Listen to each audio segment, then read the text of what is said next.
अब ये जो मल्टीपल चार्जेस और उनकी वजह से जो इलेक्ट्रिक फील्ड है, उस टॉपिक से आगे बढ़ने से पहले ये एक टिपिकल टाइप ऑफ प्रॉब्लम है जिसको कवर कर लेते हैं। ये जेई मेन और एडवांस में भी काम आएगा और इस प्रॉब्लम का एसेंस है 1D काइनेमेटिक्स। देखो, इसको भी हम स्कीमेटिक से ही समझ लेंगे। एसेंस ऑफ द प्रॉब्लम ऐसा है। ये देखो, एक्स एक्सिस है और ये जो ई ऑफ एक्स, जो ब्लू लाइंस है, वो बेसिकली इलेक्ट्रिक फील्ड का मैग्नीट्यूड दिखा रहा है। हम आगे इसका प्रॉपर ग्राफ देखेंगे, बट अभी तो ये सिर्फ ये दिखा रहा है कि इलेक्ट्रिक फील्ड एक्स एक्सिस के साथ वेरी कर रही है। अगर हम इसमें एक चार्ज रखें तो क्यू पर इलेक्ट्रिक फील्ड की वजह से फोर्स लगेगा, and because of the force this will try to gain velocity. But ये जो वेलोसिटी है वो आगे जाते जाते कम होती जाएगी क्योंकि फील्ड कम हो रही है ना? तो वेलोसिटी भी कम होगी क्योंकि उसके ऊपर फोर्स कम लग रहा है। So there are chances that along the line there is uh, a point where v is zero, और हमें पता है कि जब काइनेमेटिक्स में v जीरो होता है तो पार्टिकल मोमेंटरीली रुक जाता है, एंड डिपेंडिंग अपॉन एक्सेलरेशन कौन से साइड है वो टर्न बैक कर सकता है। Okay, so that is the essence of this problem. देखो, ये प्रॉपर ग्राफ है ई ऑफ एक्स का विथ एक्स, है ना? देखो, ये ग्राफ दिखा रहा है कि ई ऑफ एक्स एक्स के साथ यहाँ पे कम हो रहा है ना? तो इसका इक्वेशन है a माइनस बी एक्स। अब ऑब्वियसली अगर ये चार्ज यहाँ पे रखा है तो आगे जाते जाते इनिशियल तो वी नॉट है, लेकिन फाइनली ये कम होते होते हो सकता है कि जीरो भी हो जाए, और जैसे मैंने कहा, depending upon the acceleration it can turn back. So that is the essence of the problem. तो यही है इसका ओवरव्यू कि हम नॉन यूनिफॉर्म फील्ड देखेंगे, and because E is a function of x, हमारे पास, हमको पता है काइनेमेटिक्स में हम v dv by D X का ट्रिक यूज करते हैं जब कभी भी a as a function of x हो, या है ना, e as a function of x हो। This is the powerful tool. अब यहाँ पर भी हमने यही एग्जांपल लिया है जो एडवांस और मेन के लिए है, typical e of x is equal to a minus B X. यहाँ पे होता है कि टर्निंग पॉइंट है भी या नहीं भी है तो कहाँ पर है, फिर उसके बाद एक्सेलरेशन क्या होता है ना, उस पॉइंट पे, ये सारी चीज़ें। और यहाँ पे हम आपको कॉन्सेप्ट के लिए भी एज यूजुअल एक क्वेश्चन देंगे, क्योंकि कॉमन सेंस के बेस पे अ, हो सकता है अगर और आपका ये अंडरस्टैंडिंग है तो। तो चलो, यहाँ पे यही एग्जांपल है कि E as a function of X in I direction, मतलब आई कैप दिया है सिर्फ, क्योंकि 1D है ये, तो फोर्स लगेगा क्यू ऑफ ई एक्स।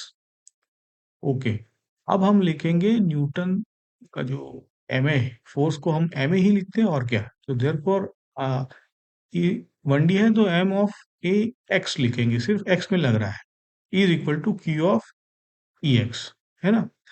और अब इसको ना हम जैसे कहा v dv by D x लिखेंगे, तो अ, ये आपको रिमाइंडर है कि how a is written as v dv by D X, है ना? तो इससे सिंपल थिंग, चेन रूल से आता है ये। और अब हम जो इक्वेशन था उसको M V D V by D x लिखेंगे और यहाँ पे ई ऑफ एक्स सब्सटीट्यूट करेंगे। But as you can see that V D V को इंटीग्रेट करेंगे तो वी स्क्वायर मिलेगा, है ना? V square as a function of X. Okay, so यही क्वेश्चन है कि E equal to minus B X plus A है, और टर्निंग पॉइंट है या तो वी जीरो है ना? ये सारी चीज़ें यहाँ पे निकालनी है। तो let's substitute whatever we have seen. E की वैल्यू यहाँ सब्सटीट्यूट करेंगे और V D V by D X, जैसे मैंने कहा, उसको कंपेयर करेंगे। अब इसको इंटीग्रेट करेंगे हम, है ना? इसको कहाँ से, अब इंटीग्रेशन की लिमिट जो है ना वो आपको अ, थोड़ा सा एक्सपीरियंस से पता होना चाहिए कि अ, अगर हम 0x से इंटीग्रेट करें तो तब उसकी वेलोसिटी क्या थी, है ना? ये सारी चीज़ें आपको पता होनी चाहिए। तो वी विल इंटीग्रेट दिस और 0 से v तक जा रहे हैं यहाँ पे, और इंटीग्रेशन की लिमिट राइट हैंड साइड पे देखो तो जब x 0 था तब यहाँ पे हमने वेलोसिटी को 0 लिया है और किसी x पे हम इसको v कह रहे हैं।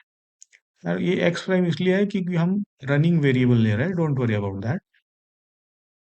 तो जैसे हमें पता है कि v dv का तो v स्क्वायर बाय 2 होगा क्योंकि 0 से v जा रहे हैं, और इसका भी इंटीग्रेशन आसानी है ना? तो कोई इतना डिफिकल्ट है नहीं। 0 से x तो x स्क्वायर बाय 2 आया, ax आ गया। अब इन दोनों को हम इक्वेट करेंगे, V square by 2 equal to ये जो q बाय m है minus B X square by 2 plus A X. Okay, अब यहाँ से हम अलजिब्रा करके ये जो फाइनल v का फॉर्म है वो लेके आ सकते हैं। जैसे मैंने कहा कि पार्टिकल को रेस्ट से रिलीज किया था, तो ये नेचुरल हमारा इंटीग्रेशन में भी फिट हो रहा था क्योंकि at x equal to 0 rest मतलब u equal to 0, so therefore this is okay, है ना? अ, तो हमने जो इंटीग्रेशन की लिमिट ली वो ठीक थी और यही इक्वेशन आ रहा है।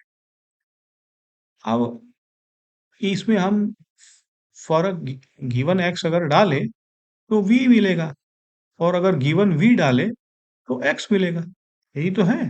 तो देखो हम टर्निंग पॉइंट के लिए हमें क्या v 0 चाहिए था, तो हम v को 0 रखेंगे।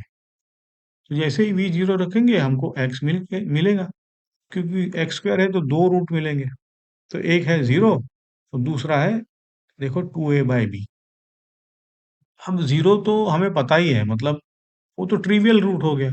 तो हमें जो टर्निंग पॉइंट चाहिए था उसका मतलब है कि वो x इक्वल टू 2a/b है।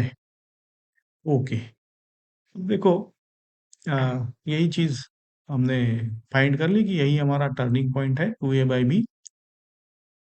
तो यहाँ पे हम कह सकते हैं कि v0 मतलब मोमेंटरली स्टॉप। अगर आगे टर्न बैक कर रहा है कि ये, उसके लिए ना आ, हमें एक्सेलरेशन की ज़रूरत होगी, है ना? तो एक्सेलरेशन के लिए हम वापस वही फॉर्मूला लगाएंगे, M A equal to Q E. तो उससे हमें अब उस पॉइंट के लिए एक्स अगर लगा दे तो एक्सेलरेशन हमारा आता है minus Q A by M. इसका मतलब है उस पॉइंट का एक्सेलरेशन नेगेटिव है। That means for sure the charge will turn back, क्योंकि जीरो तो है, अब पीछे की ओर एक्सेलरेशन लगेगा तो वो वापस आएगा। Okay, so that is the essence. अब इसको अ, हम कॉन्सेप्ट चेक भी कर सकते हैं। जैसे देखो 0 से a/b तक आप EX में अगर x लगाओगे, है ना? देखो यहाँ पे आपको, जहाँ x है वहाँ a/b रख दो, थोड़ा सा a/b से कम, तो आपका E of x greater than 0 आता है। तो फॉर श्योर कि particle will accelerate till this point, है ना? मतलब v positive, A B positive, तो वो मोमेंटम लेगा, एक्सेलरेट करेगा, v आएगा। फिर जैसे ही x a/b से ज्यादा हो जाता है तो उसके ऊपर नेगेटिव फोर्स लगने लगेगा, इसीलिए वो रुकेगा और फिर नेगेटिव एक्सेलरेशन से वापस आएगा। तो ये हमारा चेक किया हमने, ये कॉन्सेप्ट चेक। जो 1D बेस मैंने, जैसे मैंने कहा कि 1D काइनेमेटिक्स है ये। तो अब आपका ये कॉन्सेप्ट है कि आप ये क्वेश्चन को करो कि इलेक्ट्रिक फील्ड कहाँ जीरो होगी, ये आपको निकालना है। फिर अगर EX 0 पे पार्टिकल को रिलीज किया जाए तो क्या होगा, which is I said, as I said you can crack this. और ये स्टेबल है कि अनस्टेबल है, तो उसके लिए ना हिंट दिया है, देखो। अब थोड़ा सा लेफ्ट या राइट जाओगे तो क्या होगा पार्टिकल के साथ, है ना? पार्टिकल वहां तो रहेगा नहीं, है ना? तो जस्ट दिस आर कॉन्सेप्ट है। दूसरा एक है, जिनको आगे हम पढ़ेंगे, लेकिन जिनको पता है वो कंजर्वेशन ऑफ एनर्जी से भी जा सकते हैं। ये जो इलेक्ट्रिक फील्ड है वो पोटेंशियल के साथ ऐसे रिलेट है, हम आगे पढ़ेंगे, बट ये तो बोनस है जिनको पता है। So therefore we can find potential, है ना? अब जैसे ही पोटेंशियल पता है, because potential is nothing but the energy, है ना? Potential is the energy per unit charge, है ना? तो टोटल एनर्जी क्या होगी? Kinetic plus potential energy. तो देयरफॉर एम वी स्क्वायर, और जैसे मैंने कहा इसको क्यू से मल्टीप्लाई करो तो पोटेंशियल। तो इससे भी आपका जो वी स्क्वायर वाला फॉर्म था, ये इससे भी आ सकता है और थोड़ा और आसानी से आएगा। एनीवेज, तो यहाँ पे हम लोग अब समराइज करते हैं कि यूजुअली ई ऑफ एक्स अगर है तो V D V by D X लगा के आप इस प्रॉब्लम को सॉल्व कर सकते हो, जहाँ पे आपको जो एक्स चाहिए और उस एक्स पे टर्निंग पॉइंट, एक्सेलरेशन वगैरह मिल सकता है। आगे हम इसको, जब हम पोटेंशियल समझेंगे कॉन्सेप्ट को, तब हम इसको पोटेंशियल से भी क्रैक करेंगे। ओके, अब हम यहाँ पे हम हमारा इलेक्ट्रिक फील्ड का जो मल्टीपल चार्जेस की वजह से है, वो यहाँ पे हम ख़त्म करेंगे, और नेक्स्ट लेक्चर में कंटिन्यूअस चार्ज है अगर, तो उसको, तो उसकी डिस्कशन करेंगे। Thank you.